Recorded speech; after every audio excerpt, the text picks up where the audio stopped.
Welcome to 5 Minutes with the Fam, where we talk sports, entertainment, and the culture, and the people shaping it all. Today, I'm joined by Emmy-winning basketball analyst LaChina Robinson, fresh off the road for her first WNBA game of the season. And of course, LaChina, this is the 30th season of the WNBA that has already loaded. But let's do a quick rewind.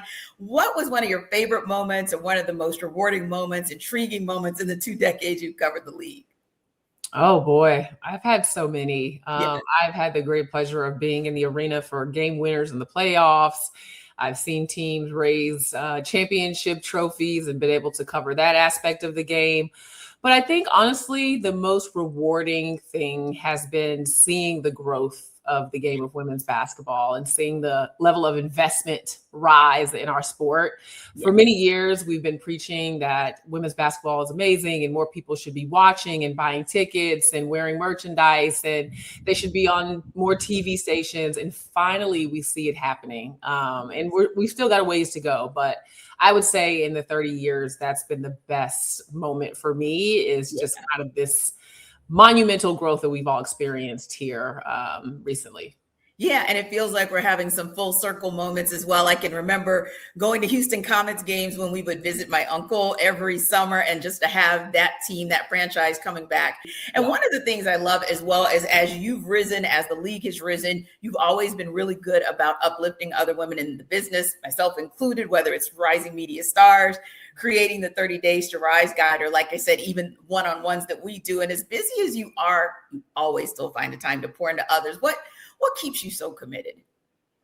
Well, thank you for those kind words. I believe that I'm so committed because I believe that investing and amplifying women is part of my core purpose. Once you figure out what that mission is of your life, you can figure out all the different through lines of the things that you're doing. I've realized that my through line is I want to help women. I want to empower them, to help to give them more opportunities if I can. So whether it's rising media stars and helping women of color get into sports broadcasting, or the Rise, which is helping all women rise in every area or every arena of their life, personally, professionally. It's just that, we all don't really have a choice in how we're wired, and God really made me a helper, someone who gets great joy and reward from seeing others live out their dream the way I have lived out mine. So all of the entities that you named are just various avenues of serving the same purpose in life.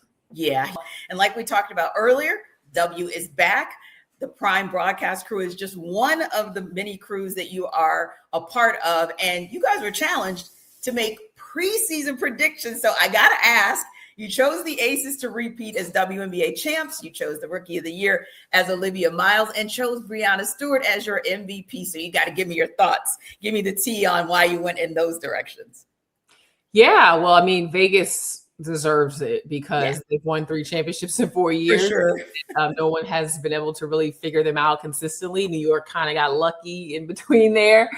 But I just believe in what Becky Hammon is doing there and what she's built, the culture. I mean, anytime I'm with the Aces, I feel like I'm with a top tier professional organization that is fully invested in from the top down, from Mark Davis to every player. Them getting Kennedy Carter this year, who will come off huge for them, and bringing back their core group. So that's the thinking there. Olivia Miles is just a highlight. Like, her vision, her passing, she's elite as a rookie, and she'll have a lot of opportunity because of how the Minnesota Lynx are now configured. Some changes to the roster, Nafisa Collier being injured, so she'll have some space and opportunity to really shine. And sometimes that's what it's about as a rookie. It's not about where you go in the draft in terms of your draft number. It's location with opportunity. And then Breanna Stewart, she ended last season with a bang. She got injured in, I guess it was the first round of their playoff series against Phoenix.